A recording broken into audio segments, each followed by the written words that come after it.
Welcome to the Deep Dive. I'm M, and today we're exploring a question I hear again and again from serious property investors. If you've got $4 million, should you buy a high-end luxury condo? Or stretch a little further to $4.5 million for landed property? It might sound like a lifestyle choice. Condo comfort versus landed legacy. But it's not. This is a strategy question. One that could define your next 10-year wealth trajectory. Because in Singapore's reshaped property market, that extra $500,000 could mean the difference between owning comfort or controlling capital. Segment 1. The new reality after cooling measures. Let's start with the backdrop. The government's latest cooling measures, especially the massive 60% ABSD for foreigners, have rewritten the playbook. That single policy froze out a large pool of global high net worth buyers who used to dominate luxury condo purchases. Before, if you owned a prime $4 million condo, your next buyer might have been a foreign investor, a PR, or an overseas family parking funds in Singapore. Now, that market is gone, or at least much smaller.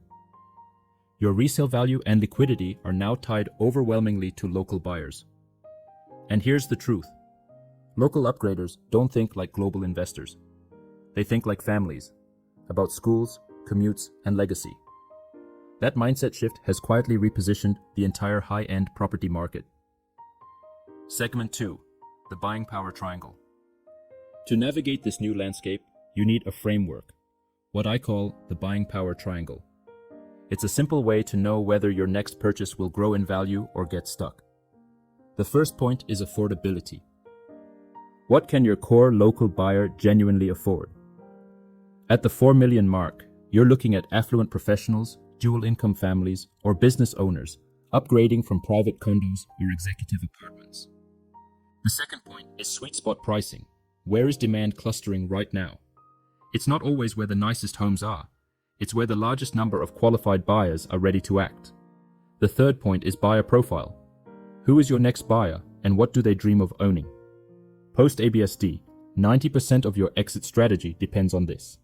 Because if your asset doesn't appeal to the aspirational local upgrader, your resale runway shrinks dramatically. So, you don't just buy property, you buy your future buyer. Segment 3. Why $4.5 million is the real pivot point. Now, let's connect the dots. Across the transactions and buyer behavior we're seeing, one number keeps emerging. 4.5 million. It's not random. It's the psychological and financial threshold where the local upgrader's dream meets their capacity. For many Singaporeans who've sold their condo or EC, that's the stretch point, the I can just make it zone, where they can finally cross into landed ownership. And that aspiration is powerful, because land in Singapore is the ultimate symbol of success, a finite resource and a generational dream. So while a $4 million luxury condo might be newer, prettier, and flashier, a $4.5 million entry-level landed property taps directly into a buyer's deepest ambition, owning land. And when aspiration meets scarcity, you get resilient demand, the kind that drives prices even when the economy cools. Segment 4. The strategic trade-off. Now let's be honest, that stretch from $4 million to $4.5 million isn't easy.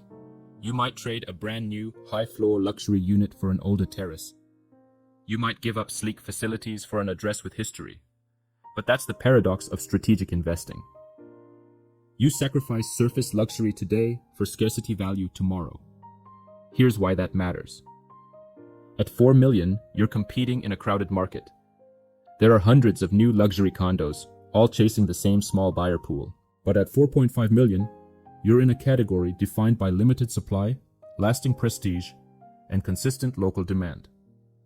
And in today's market, where foreign money is sidelined, that's your edge. When you buy into scarcity, you buy resilience. You buy the future demand that keeps your wealth engine running, even in uncertain times. So the real question isn't which home looks better today. It's which asset will still sell fastest and strongest 10 years from now. Segment 5. The takeaway. Here's the takeaway. 4 million might buy you a statement, but 4.5 million can buy you a strategy. If you're sitting at that decision point today, don't just think about finishes and facilities.